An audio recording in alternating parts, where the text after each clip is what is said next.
What's going on today, you guys? So today we're going to talk about macronutrient consumption and hormonal response.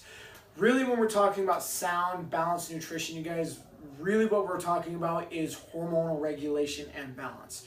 It's very important that we understand when we do eat carbs, fats, and proteins, there are specific hormonal responses to the body. Everyone's different when it comes to nutritional requirements and responses, but for the most part, the responses physiologically is identical. So it's important that we understand why it's important that we have carbs, fats, and proteins, but it's also important we understand what the hormonal response is to those macronutrients. That way it will help us balance and regulate those a little bit easier throughout the day. So first one we're going to talk about is carbohydrates. Carbohydrates, you guys, essentially what we're talking about is sugars. We're talking about sugars in the body, whether that be monosaccharides, polysaccharides, disaccharides, anywhere between vegetables to candy. We're talking about that being in your body. And so what happens when we eat those things and they're digested, it increases our blood sugar, and they get into our blood and increases our blood sugar. And so our body's response to that is insulin.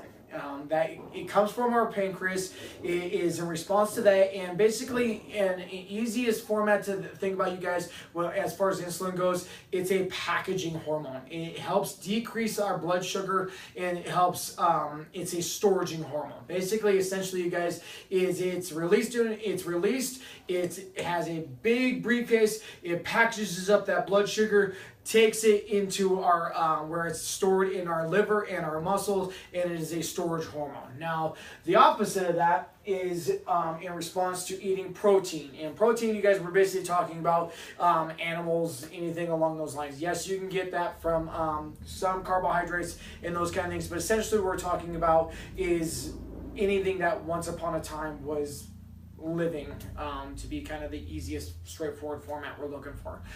So when we eat those things, it's also released from our pancreas, it's secreted from our pancreas, and the hormonal response, what happens when we have a meal that's high in protein, is glucagon. Now, glucagon is basically the counterbalance to insulin.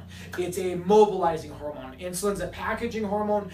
Glucagon's a mobilizing hormone. It allows us to take those briefcases that were just filled up with the sugars that insulin just got done storing, and allows us to open that up and allow us to move and utilize that as energy. It's also been shown to help with some fat metabolism and those things in some studies. It also has been shown to be a very important part to helping raise blood sugar as well. So if we have an issue with too long a blood sugar for long periods of times, it gets released to help regulate our blood sugar and keep it on the even keel we're about to talk about here in a second.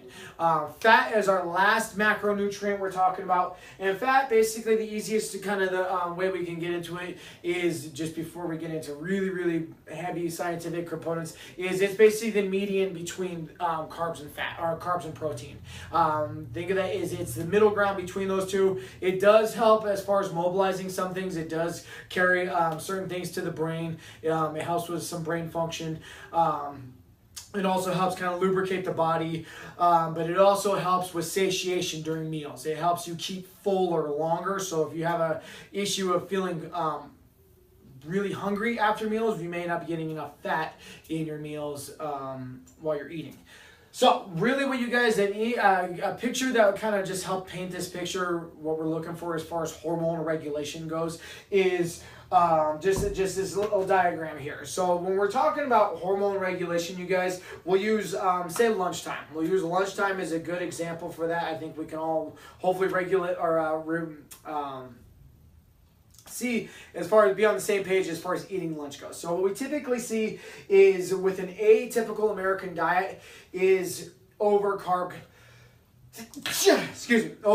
consumption. And so what we see there, you guys, is if we have a meal that isn't really balanced out very well, it has a huge amount of carbohydrates in it, is we get a big spike in blood sugar. Okay, so blood sugar's on the left, time is on the right or on the bottom. So what we see is a big spike in that blood sugar, and so in response to that, insulin is released from the pancreas, and so in response to that, we get that big drop later on down the road. So I think we can all probably relate to this in some charm of, you know, you just finished lunch, you're ready to attack the afternoon, you're ready to go after it, you got high energy, you're getting after whatever you're doing, and then all of a sudden, an hour or two later, all of a sudden we hit that crash, and then all of a sudden we're lethargic, we are moody, we're unmotivated, we don't really feel like doing anything, we want to take that afternoon nap. And so the contrary to that is, you know, when we eat a meal that has protein and carbohydrates present. And so what happens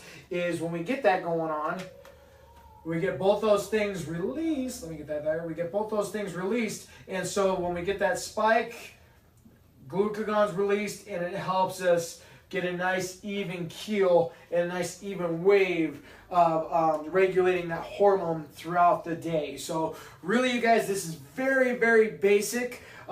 It's not really always this easy, but just kind of give you an idea.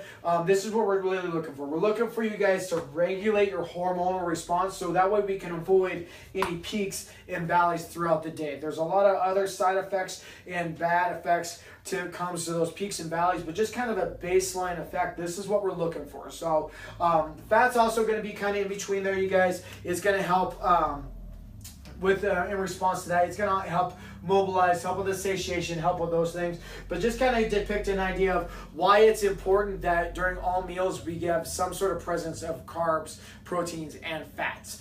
Lastly, a little diagram I like to help think of. It helps me kind of picture this, you guys, is we're really talking about balance. You know, it's not necessarily percentage-wise balanced across the board. There are certain percentages that we typically kind of recommend depending on a person's history and what their goals necessarily are, but we're really just talking about kind of balancing out the teeter-totter. And so what we typically see oftentimes, you guys, with the atypical American diet is over-carb consumption. So we get a huge amount of carbohydrate consumption.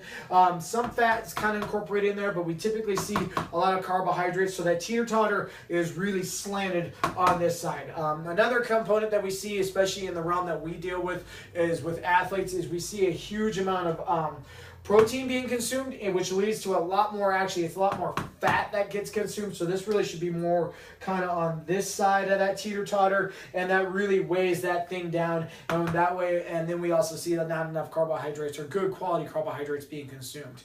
Lastly on there, you guys, kind of ideally what we're trying to get as far as that regulation goes is a balanced scale. Like I said, we want that protein and the carbohydrates and that fat kind of as that median to help regulate that hormonal response. Okay, so just a brief overview. This is very basic, you guys. Like I said, everyone's going to be a little bit different, but hormonal response is going to be pretty similar across the board, depending on kind of, like I said, genetics and all those kind of things.